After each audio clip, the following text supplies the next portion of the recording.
चलो दोस्तों, ये मैकियावेली का लास्ट वीडियो होने वाला है और इसमें हम लोग शासन कला, स्टेट क्राफ्ट जैसे चीज़ों पर पढ़ेंगे। तो जैसा कि आपको पता होगा कि जो क्लासेस हैं ये यूजीसी नेट दिसंबर 2024 के लिए पेपर होने वाला है, उसके लिए चलाई जा रही हैं। साथ ही साथ इसके साथ साथ आप एचपीएससी में जो असिस्टेंट प्रोफेसर की वैकेंसी आई है उसकी भी इससे तैयारी कर सकते हैं, और एमपीपीएससी में जो सेट का पेपर हो रहा है उसके लिए भी लाभदायक है। साथ ही साथ अन्य जो आरपीएससी वगैरह में व्याख्याता के एग्जाम होने वाले हैं उनके लिए भी महत्वपूर्ण है, क्योंकि थिंकर्स और कॉन्सेप्ट सेम ही रहने वाला है और यूजीसी का जो सिलेबस है कम्प्रिहेंसिव है, उसमें ज़्यादा से ज़्यादा चीज़ें कवर कर दी गई हैं। इसलिए देर न करते हुए, तो ये चूंकि पेड क्लासेस हैं तो इनसे जुड़ने के लिए आप मेरे व्हाट्सअप नंबर 8461973948 पर कॉल या मैसेज कर सकते हैं और ज़्यादा जानकारी इस कोर्स के बारे में ले सकते हैं, और डायरेक्ट जुड़ने के लिए इस नंबर पे या फ़ोन पे या गूगल पे करके जुड़ सकते हैं। तो चलिए देर न करते हुए मैकियावेली के शासन कला पे चीज़ों को देखते हैं। तो मैकियावेली की जो प्रिंस पुस्तक है वो एक प्रकार से स्टेट क्राफ्ट पर ही लिखी गई पुस्तक है। जैसे कौटिल्य का अर्थशास्त्र, तो अर्थशास्त्र नाम से तो लग रहा है कि अर्थशास्त्र पर लिखी गई पुस्तक है, लेकिन नहीं, इसमें स्टेट क्राफ्ट को मेजोरिटी से डील किया गया था। तो ऐसे ही मैकियावेली की जो पुस्तक है प्रिंस, वो कहीं ना कहीं स्टेट क्राफ्ट पर ही लिखी गई एक महत्वपूर्ण पुस्तक थी। इसमें नश्वर की एक प्रकार से अवधारणा दी गई है ना। तो नश्वर में नर प्लस अश्व की बात की गई है। तो मनुष्य में दो गुण होते हैं, एक नर के गुण होते हैं यानी मानव के गुण होते हैं, और एक अश्व इन द सेंस की पशु के गुण भी होते हैं।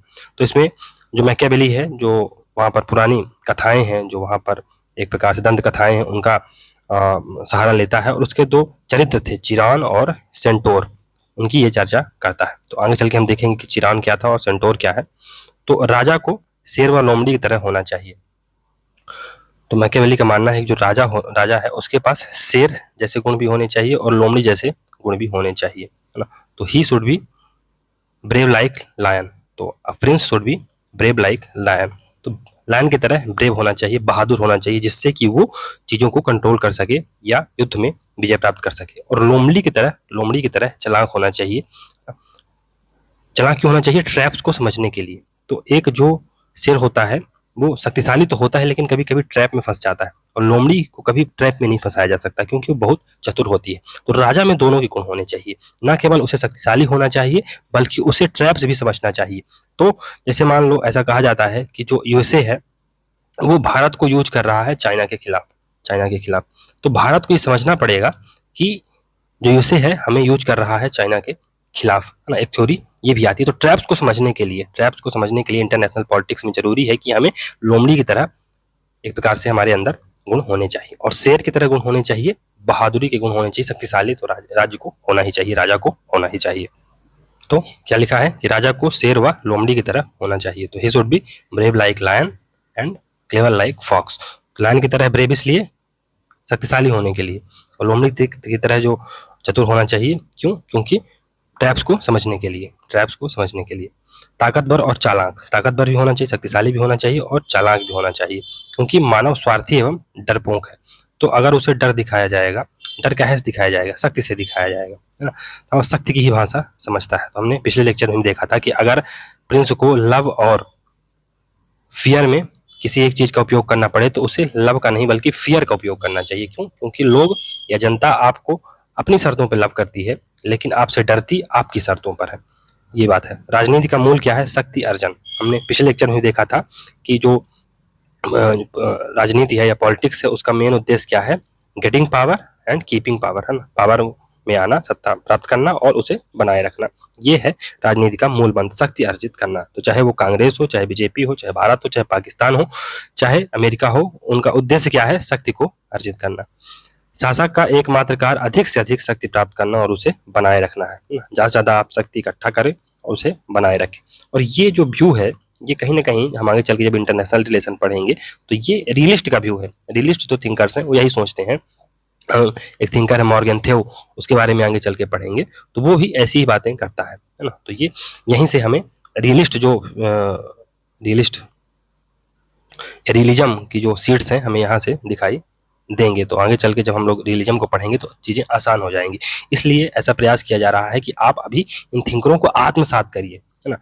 जो सेकंड यूनिट है पॉलिटिकल साइंस की या जो यूजीसी नेट पेपर का है, वो बहुत सबसे ज़्यादा इंपॉर्टेंट है, क्योंकि यही थिंकर्स, इन्हीं के कॉन्सेप्ट आगे चल के थ्योरी, जो वेरियस लिबर्टी वगैरह हम लोग पढ़ेंगे, मार्क्सिज्म वगैरह पढ़ेंगे, इन्हीं जो थिंकर्स हैं इन्हीं का काम आएगा। और जो इंटरनेशनल रिलेशन है, कंपेरेटिव पॉलिटिक्स है ना, इंटरनेशनल रिलेशन के दो पूरे के पूरे चैप्टर और जो चीज़ें हैं, हर जगह कहीं ना कहीं ये थिंकर्स मिलेंगे, इनका संदर्भ लिया जाएगा और इन्हीं के जो बातें इन्होंने कही हैं उन्हीं से थ्योरियाँ निकल कर सामने आएंगी। तो इन थिंकरों को आत्मसात करना बहुत जरूरी है, इसलिए थोड़ा सा इसमें टाइम लग रहा है चीज़ों को समझने में। और प्लेटो और अरिस्टोटल, इनकी जो बातें हैं, फुट नोट्स टू पॉलिटिकल, जो इंटायर वेस्टर्न पॉलिटिकल थॉट है, इंटायर वेस्टर्न पॉलिटिकल थॉट, वो क्या है, footnote to Plato and Aristotle. तो प्लेटो और अरिस्टोटल को अगर हम लोग टाइम नहीं देंगे तो हम वेस्टर्न पॉलिटिकल थॉट को समझ नहीं पाएंगे, ये आप दिमाग में रखिएगा। चलिए आगे बढ़ते हैं।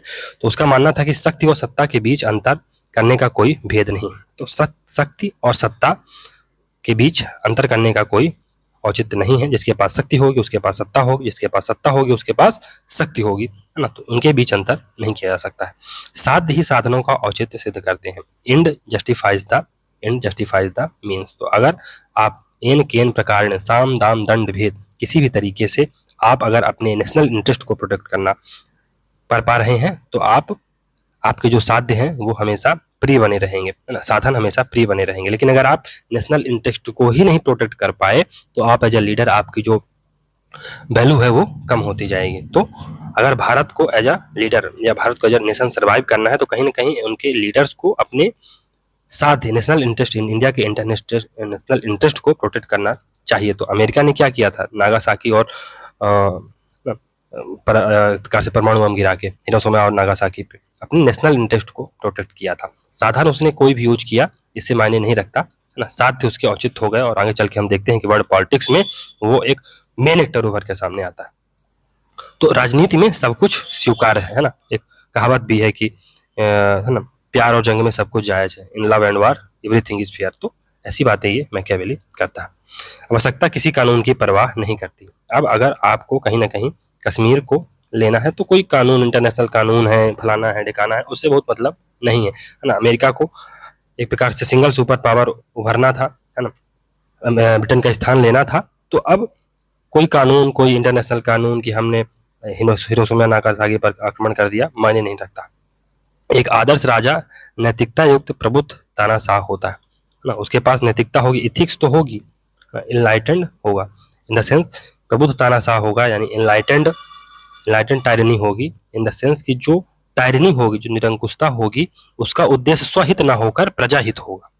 ऐसी बातें कौटिल्य भी करता है ना। कौटिल्य जो कि राजा को धर्म के अधीन रखता है, ऐसी ही बातें करता है कि तानाशाह तो होगा लेकिन किसके हित में, लोगों के हित में तानाशाह होगा, स्वयं के हित में नहीं होगा।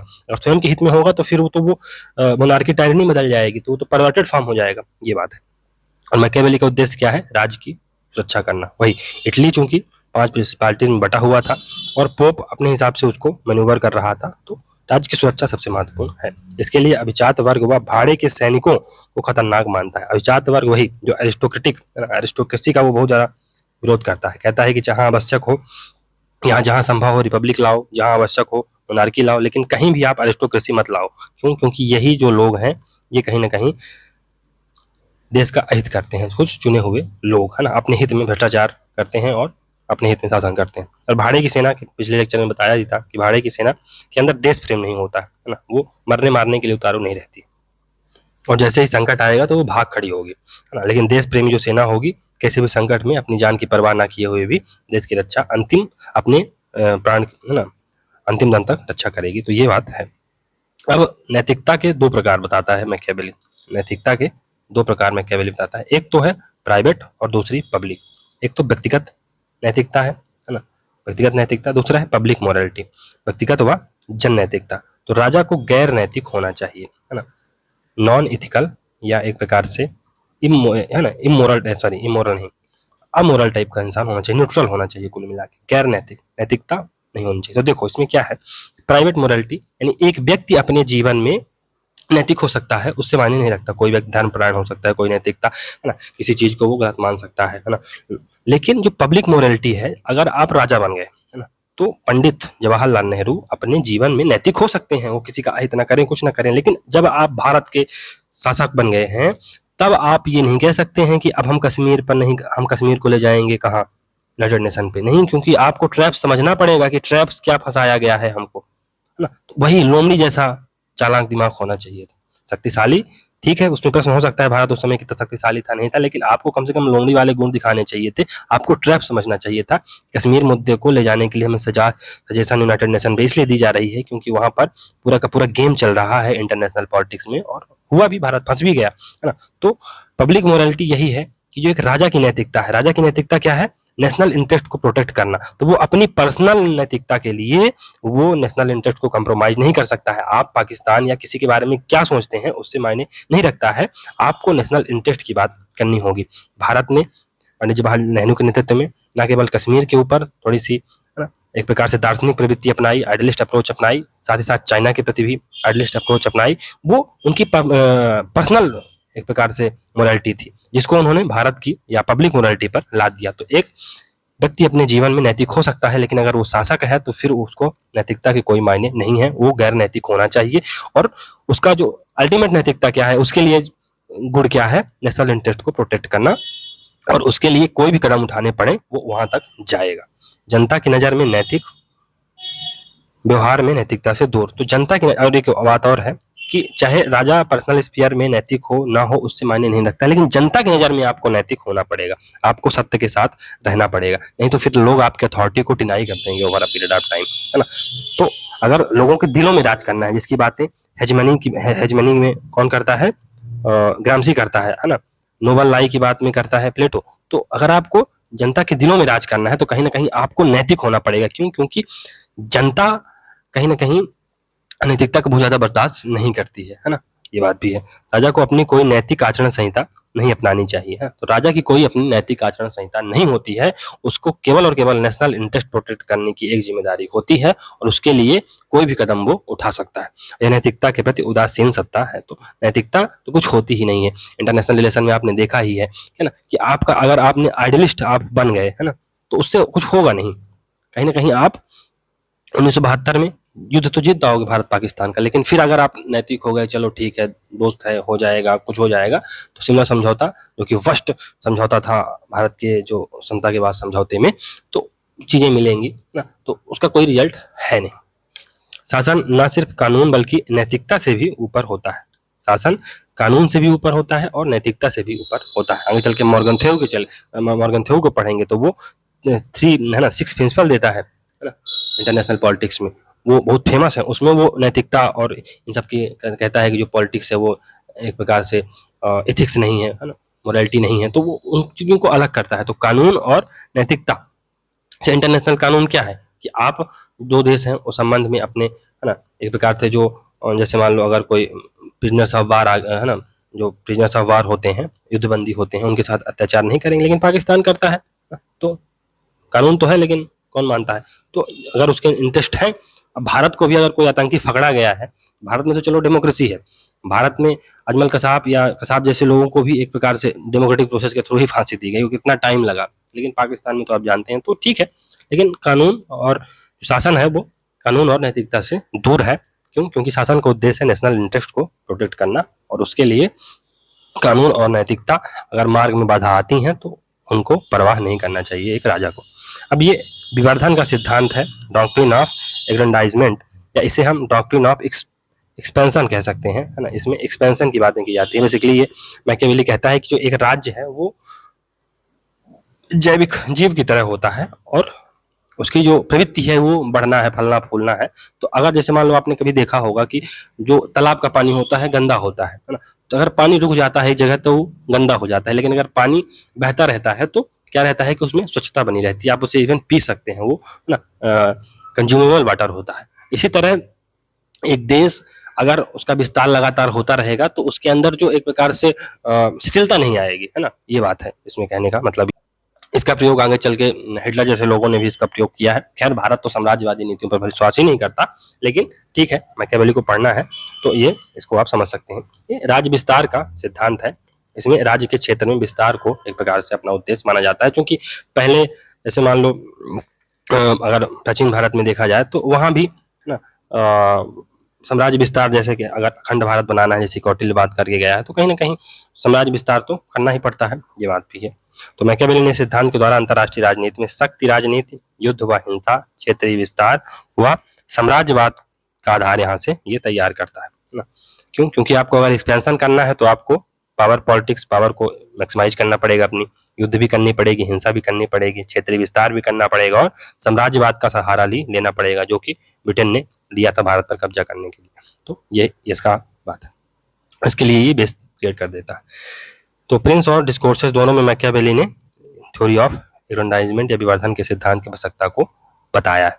चाहे रिपब्लिक हो, चाहे मोनार्की हो, दोनों को प्रकार से विस्तारित होते रहना पड़ेगा, है ना, अगर उसे राज्य को आगे बढ़ना है। तो मैकियावेली, राज्य का विस्तार नहीं होगा तो वो नष्ट हो जाएगा, है ना। तो अगर पानी एक जगह ठहर गया तो गंदा हो जाएगा, इसलिए जरूरी है कि वो बहता रहे। क्यों? क्योंकि इससे लोगों के अंदर उबाल जो है तो बना रहता है। तो जैसे ही भारत में उबाल ठंडा होता है तो भारत क्या करता है या पाकिस्तान क्या करता है, कश्मीर का मुद्दा छेड़ देता है। तो इससे वर्तमान में तो ऐसा विस्तार आदमी कर नहीं सकता है, क्योंकि इंटरनेशनल पॉलिटिक्स है, न्यूक्लियर वेपन का एज है, तो वो, है ना, उतना ज़्यादा लिबर्टी है नहीं अपने पास, लेकिन फिर भी कुछ जो मुद्दे हैं उनको छेड़ दिया जाता है, जिससे कि लोगों के अंदर उबाल रहा है। मैकियावेली राज्यों को दो प्रकार के राज्य बताता है ना। एक तो स्वस्थ राज्य, है ना, इसकी चर्चा हम लोगों ने प्लेटो में भी की थी, स्वस्थ राज्य, और दूसरा है अस्वस्थ राज्य, यानी हेल्दी स्टेट और नॉन हेल्दी स्टेट। तो हेल्दी स्टेट ये युद्धशील राज्य हैं, विवर्तनशील राज्य हैं, जो बढ़ते रहते हैं, फलते फूलते रहते हैं, इनका विस्तार होता रहता है। कुल मिला के जो स्वस्थ राज्य हैं वो मूविंग वाटर है, जो चलते हुए पानी ही, नदियां हैं जो कहीं नहीं रुकती हैं। और जो अस्वस्थ राज्य हैं, ये शांतिरूपी असफल राज्य हैं, ये तालाब हैं जो एक जगह होके गंदे मैले हो जाएंगे। तो ये दो प्रकार के राज्यों की बात करता है, स्वस्थ राज्य और अस्वस्थ राज्य। राज्य विवर्धन व राज्य के संरक्षण दोनों के लिए शस्त्र बल व युद्ध आवश्यक है। तो आपको अगर किसी पर कब्जा करना है तो आपको शस्त्र और बल दोनों आपके पास होना चाहिए, साथ ही साथ आपको युद्ध भी लड़ना पड़ेगा। हमने अभी अरिस्टोटल को पढ़ के आए हैं, तो वो युद्ध की बातें क्या कहता है कि अगर आवश्यकता हो तभी युद्ध लड़ो आप, बाकी अवकाश ज्यादा महत्वपूर्ण वो मानता है। लेकिन जो मैकियावेली है, कहीं ना कहीं वो युद्ध को ज्यादा महत्वपूर्ण मानता है। मैकियावेली डिस्कोर्सेस में लिखता है, सभी स्वतंत्र शासन व्यवस्थाओं के दो उद्देश्य होते हैं। जो सभी स्वतंत्र व्यवस्थाएं हैं उसके दो उद्देश्य होते हैं, अपने आधिपत्य का विस्तार करना, और दूसरा अपनी स्वतंत्रता को कायम रखना। तो दो उद्देश्य, दो, है ना, किसी भी जो स्वतंत्र शासन व्यवस्थाएं होती हैं उसके दो उद्देश्य होते हैं, अपनी स्वतंत्रता को कायम रखना, क्योंकि स्वतंत्रता अगर रहेगी तभी तो आप एक प्रकार से अपनी जो बेसिक चीजें हैं उनको एंजॉय कर पाएंगे, है ना। अगर आपका देश ही परतंत्र हो गया, जैसे भारत ब्रिटेन के अधीन आ गया, तो हमने ह्यूमन राइट वगैरह, है ना, हमारी जो स्वतंत्रताएं थी हम उनको गवा बैठे। तो एक देश का स्वतंत्र होना, अपनी स्वतंत्रता को बनाए रखना जरूरी है, साथ ही साथ उसके अस्तित्व, जो आधिपत्य है उसका विस्तार होता रहना चाहिए। फिर ये एक बार और देखते हैं, कॉन्डोटरी सिस्टम या किराए की सेना, इसके बारे में बहुत चर्चाएं हो चुकी हैं। आपको अल्टीमेटली यही समझना है कि मैकियावेली देश प्रेमी सेना की बात करता है ना, किराए की सेना के बजाय। क्योंकि किराए की सेना बिकाऊ होती है, क्योंकि बिकाऊ होती है तो उसके अंदर देश प्रेम होगा नहीं, जहाँ उसको संकट दिखेगा वो भाग खड़ी होगी, है ना, या कोई दूसरा राजा है ज़्यादा पैसा दे देगा तो उसके साथ चली जाएगी। तो ये एक प्रकार से स्टेबल नहीं रहती है ये सेना। जबकि जो देश प्रेमी सेना होती है, भारत के सैनिकों को देख लो आप, है ना, मर जाएंगे लेकिन बॉर्डर से तो पीछे नहीं हटेंगे। तो ये बात है। अब चलिए नेक्स्ट देखते हैं, इसमें सिविक वर्चूज की ये बात करता है, नागरिक सद्गुण की बात करता है ये। तो नागरिक सद्गुण या वर्चू मैकियावेली की विभिन्न अवधारणाओं का केंद्रीय तत्व है। तो जो उसने बहुत सारी अपनी अवधारणाएं दी हैं, स्टेट क्राफ्ट के बारे में, मानव स्वभाव के बारे में, जो बहुत सारी उसने धर्म के बारे में, बहुत सारी जो अवधारणाएं दी हैं, उनका जो केंद्रीय तत्व क्या है, नागरिक सद्गुण रहा है। मैकियावेली का जो वर्चू है वो पुरुषोचित या युद्ध समान गुण का है। इसका वर्चू साहस व बुद्धि के समन्वय का प्रतीक है। वही हमारे अंदर शेर के भी गुण होने चाहिए प्लस लोमड़ी के भी गुण होने चाहिए। तो इसका जो वर्चूज है ये दो चीजों की डिमांड करती है, शेर जैसे साहस की और लोमड़ी जैसे बुद्धि की। फिर ये इतालवी जो शब्द है वर्चू, उसका अर्थ क्या है, वह गुण व कौशल जो किसी व्यक्ति को भाग्य के प्रहारों का सामना करने व किसी भी माध्यम से उन पर काबू पाने में सक्षम बनाता है। तो वर्चू क्या है, वर्चू एक ऐसा गुण है या ऐसा कौशल है जो हमें भाग्य के प्रहारों का सामना करने की शक्ति देता है और किसी भी माध्यम से उन पर कब्जा करने का या उन पर काबू करने की हमें शक्ति देता है। तो बेसिकली जो मैकियावेली कहता है कि भाग्य कैसा होता है, ये टोरेंशियल रेन की तरह होता है, या क्या होता है, जो भाग्यवादी व्यक्ति होता है, जैसे मान लो कहीं बाढ़ आई थी, है ना, जो भाग्यवादी व्यक्ति होगा, जो भाग्य के सहारे बैठा होगा, वो कह देगा कि अब क्योंकि ईश्वर का प्रकोप है, हम क्या ही कर सकते हैं, तो भाग्य के सहारे ईश्वर को कोसता हुआ बैठा रहेगा। लेकिन जो होशियार व्यक्ति होगा, जो साहसी व्यक्ति होगा, वो क्या करेगा, वो कोई ना कोई एम्बैंकमेंट बांध बना लेगा। तो हम कहते हैं पिछली बार अगर किसी का 100 रुपए का नुकसान हुआ भाग्य के सहारे बैठे, तो इस बार 50 का हुआ, तो कम से कम 50 तो बच गया ना। तो जो बुद्धिमान व्यक्ति होता है, जिसके अंदर साहस प्लस सद्गुण, साहस प्लस बुद्धि दोनों होती है, वो भाग्यवादी नहीं होता है, वो निरंतर मेहनत करता रहता है। इसके कहने का मतलब ये भी है कि प्रिंस मान लो बहुत ज्यादा हमने, है ना, उसको लेबोरियस बना दिया, बहुत ज्यादा मेहनत की, लेकिन क्या होता है कि आप है ना हर समय जीत जाएं, ये संभव नहीं। कभी कभी क्या होता है कि आप का हारना भी ज्यादा, हारना भी जरूरी रहता है आपको दुनिया के मायने को समझने के लिए। तो आप हमेशा जीतेंगे ये जरूरी नहीं है ना। आप कितने भी महान योद्धा हो, आखिर नेपोलियन भी वाटरलू की लड़ाई में हार ही ना गया। तो आप कितने भी महान हो, फर्क नहीं पड़ता है। भाग्य जब टोरेंशियल रेन की तरह आता है, और जब आता है वो, तो वो एक प्रकार जो बैड टाइम है, सॉरी बैड टाइम है, ये टोरेंशियल रेन की तरह होता है, जो ना एक प्रकार से झंझावत जो वर्षा होती है ना, तो उसकी तरह होता है, जो सब कुछ बहा के ले जाता है। तो जो भाग्यवादी व्यक्ति होंगे, वो भाग्य के सहारे बैठे रहेंगे, भगवान के सहारे बैठे रहेंगे और कोसते रहेंगे। लेकिन जो इसके अंदर वर्चू होगा, साहस होगी, बुद्धि होगी, वो क्या करेगा, कुछ ना कुछ इम्बैंकमेंट बना लेगा और अपनी एक प्रकार से रक्षा कर लेगा, है ना। और इसकी जो भाग्य की तुलना ये स्त्री से करता है, भाग्य की तुलना आगे चल के हम देखेंगे कि मैकियावेली स्त्री से करता है, और कहता है कि दोनों ही चीजें चंचल होती हैं। जैसे भाग्य चंचल होता है, वैसे स्त्री भी, है ना, चंचल होती है। और जिस प्रकार स्त्री एक साहसी पुरुष का वर्णन करना करती है या करना चाहती है, उसी प्रकार भाग्य साहसी पुरुष का वर्णन करता है, जो कभी हारता नहीं है, जिसके अंदर जिजीविषा होती है, जीतने की इच्छा होती है, जीने का गुण होता है ना। तो भाग्य स्त्री की तरह है, जो एक वीर पुरुष का वर्णन करती है, जो कभी नहीं हारता, उसके वर्णन करती है। इसलिए हमें हमेशा, कभी हार भी जाओ फिर भी लगे रहो। तो ऐसे ही आपका भी नेट निकला है, आप 11 अपनी लड़ते रहो। नेट नहीं निकला, एक अटेम्प्ट 2 अटेम्प्ट हो गया, लेकिन आप लड़ते रहो, है ना। भाग्य क्या है, भाग्य बदलेगा, लेकिन आपको मेहनत करते रहना पड़ेगी ना। तो यह सफलता, यश व जो क्या है, वर्चू, है ना, वर्चू, सफलता, शक्ति व यश प्राप्ति को जीवन का साध्य मानता है ना। सॉरी, जो मैकियावेली है, ये सफलता, शक्ति, यश और यश प्राप्ति को जीवन का साध्य मानता है। वर्चू उन गुणों का मिश्रण है जो इस साध्य की प्राप्ति कर सके। तो मैकियावेली सफलता, शक्ति व यश को जीवन का साध्य मानता है, जीवन का अल्टीमेट गोल मानता है। और वर्चू, वर्चू चूंकि इसमें साहस भी है, इसमें बुद्धि भी है, इसमें शेर जैसे गुण भी हैं, इसमें लोमड़ी जैसे गुण भी हैं, तो इन दोनों का मिश्रण है जो इस साध्य को प्राप्ति करने के लिए सहायक है। तो वर्चू क्या है, वीरता प्लस शक्ति प्लस बुद्धिबल। तो वीरता, या इसी को हम शक्ति कह सकते हैं, प्लस बुद्धिबल। तो आपके पास शेर जैसी वीरता होनी चाहिए, शेर जैसी शक्तिशाली आप होने चाहिए, और आपके अंदर लोमड़ी जैसे गुण भी होने चाहिए।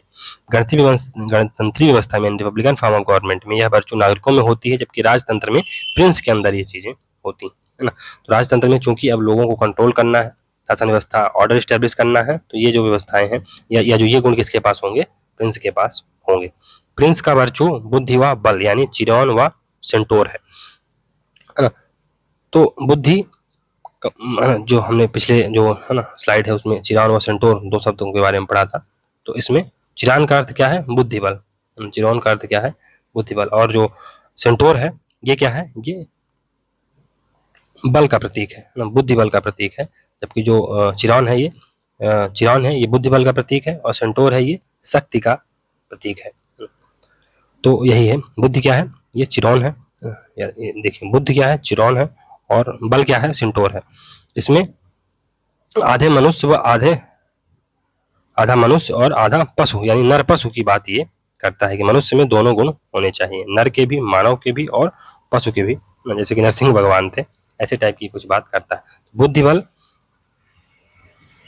किसका प्रतीक है, बुद्धि बल, चिरौन, चिरौन किसका प्रतीक है, बुद्धि बल का, चिरौन बुद्धि बल का प्रतीक है, और सेंटोर शारीरिक बल का प्रतीक है, सेंटोर शारीरिक बल का प्रतीक है, और जो चिरौन है ये बुद्धि बल का प्रतीक है, ये याद रखिएगा। इसे शेर व लोमड़ी से समझा जा सकता है। तो शेर के अंदर क्या होता है, सेंटोर होता है, शारीरिक बल होता है ना, शक्तिशाली होता है वो। लेकिन जो लोमड़ी होती है, उसके अंदर क्या होता है, उसके अंदर चिरौन होता है, उसके अंदर बुद्धि बल होता है, ये याद रखिएगा। चलिए नेक्स्ट देखते हैं।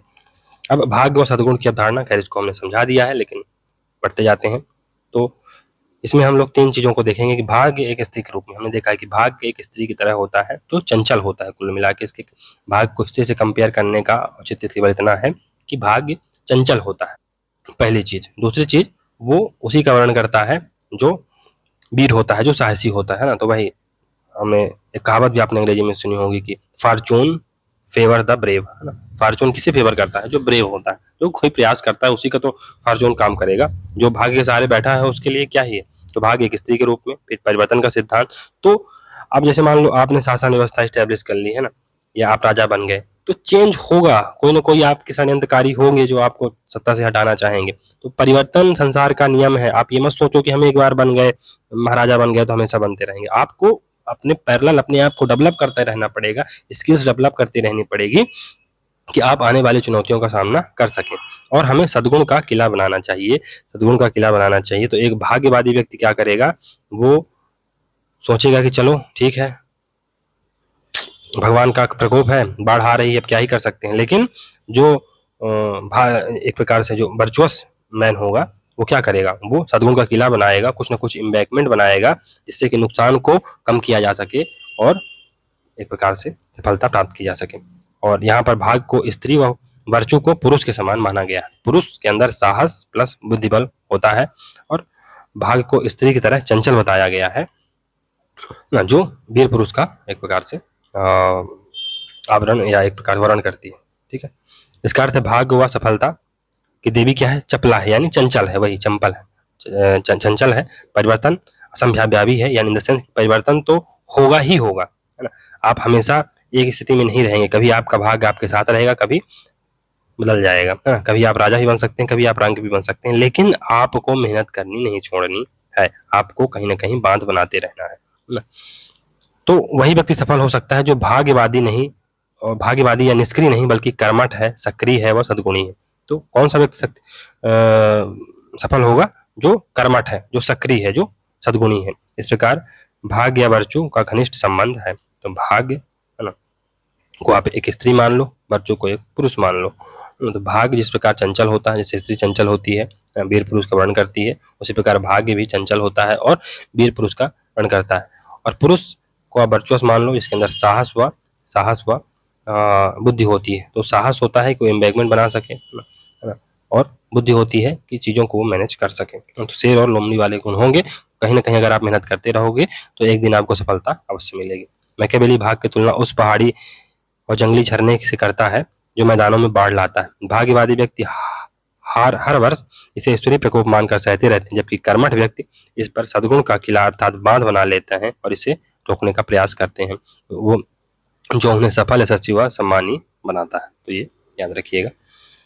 ठीक है, अब कुछ महत्वपूर्ण कथन है। तो स्किनर ने मैकियावेली को 17वीं सदी के नव रोमनवादियों का बौद्धिक धर्मपिता कहा है। नव रोमनवादियों का बौद्धिक धर्मपिता कहा है। 17वीं शताब्दी के नव रोमनवादियों का बौद्धिक धर्मपिता कहा है। कैटलिन मैकियावेली प्रथम राजनीतिक वैज्ञानिक है, ऐसा बोलता है। प्रथम राजनीतिक वैज्ञानिक है मैकियावेली। अब एक चलते चलते लियो स्ट्रॉस को पढ़ लेते हैं, है ना। उसने आधुनिकता की 3 लहरें बताई हैं। लियो स्ट्रॉस ने आधुनिकता की 3 लहरें बताई हैं। लियो स्ट्रॉस की कुछ महत्वपूर्ण पुस्तकें भी हैं, जैसे 1963 में इसकी एक पुस्तक आती है, हिस्ट्री ऑफ पॉलिटिकल फिलॉसफी। फिर 1958 में थॉट्स ऑन मैकियावेली। 1957 में व्हाट इज पॉलिटिकल फिलॉसफी। 1973 में स्टडीज इन प्लेटोनिक